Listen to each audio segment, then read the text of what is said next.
last known to be wearing a Minnie Mouse sweater. She was last seen in Vineland, New Jersey on January 4th at 11 p.m.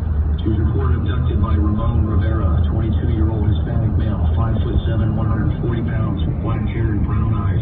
Rivera is operating a bronze-colored Acura MDX with New Jersey registration H79NSN. Repeating, the Pennsylvania State Police has issued an Amber Child Abduction alert for the New Jersey State Police. The New Jersey State Police is searching for Emery Rivera, 7-month-old Hispanic female, last known to be wearing a Minnie Mouse sweater. She was last seen in Vineland, New Jersey on January 4th at 11 p.m.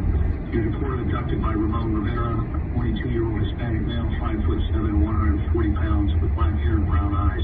Rivera is operating a bronze-colored Acura MDX with New Jersey registration H79NSN.